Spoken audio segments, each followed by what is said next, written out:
আজকে যাচ্ছি হচ্ছে আমার মামার বাড়ি। আজ হচ্ছে মা রক্ষাকালীর পুজো।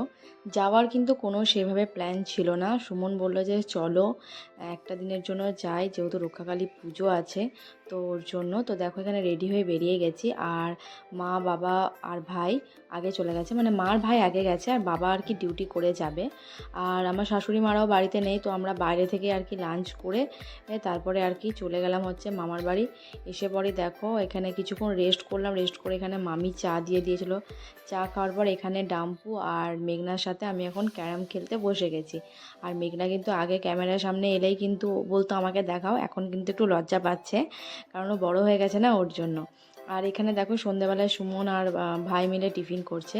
তারপরে আমি হয়ে গেলাম হচ্ছে রেডি, একদম সিম্পলভাবে রেডি হয়ে নিয়েছি।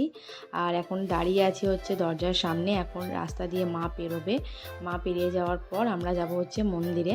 আর আমার মা একটু লেট করেই গেছিলো, কারণ মা সারা রাত্রি পুজো দেখবো ওর জন্য। আমি বৌদিদের সাথে গিয়েছিলাম, মানে আমি সুমনার সময় বৌদিদের সাথে গেছিলাম তো ওর জন্য, কারণ আমরা চলে আসবো তাড়াতাড়ি ওর জন্য। আর দেখো মা এখন পেরিয়ে যাচ্ছে, মানে মা এই যে পেরিয়ে যায়, এই যে দৃশ্যটা দেখতে এত ভালো লাগে। আর একটা কথা আছে না, মা না টানালে কোনো জায়গায় আর কি যাওয়া যায় না। তো এটা কোনো প্ল্যান ছিল না, তাও দেখো মা কালী আমাদেরকে টানিয়েছে বলে আমরা কিন্তু পুজোর দিন পৌঁছে গেছি মামার বাড়ি। আর এরপর দেখো আমরা মন্দিরে চলে এসেছি। তারপরে কিছুক্ষণ ওয়েট করলাম, মা ঘুরে তারপরে আর কি মন্দিরে ঢুকলো। তো আজকের এই মিনি ব্লগটা এতটা পর্যন্ত রাখছি। দেখা হচ্ছে নেক্সট ব্লগে। ভালো থেকো, বাই। তাকাও।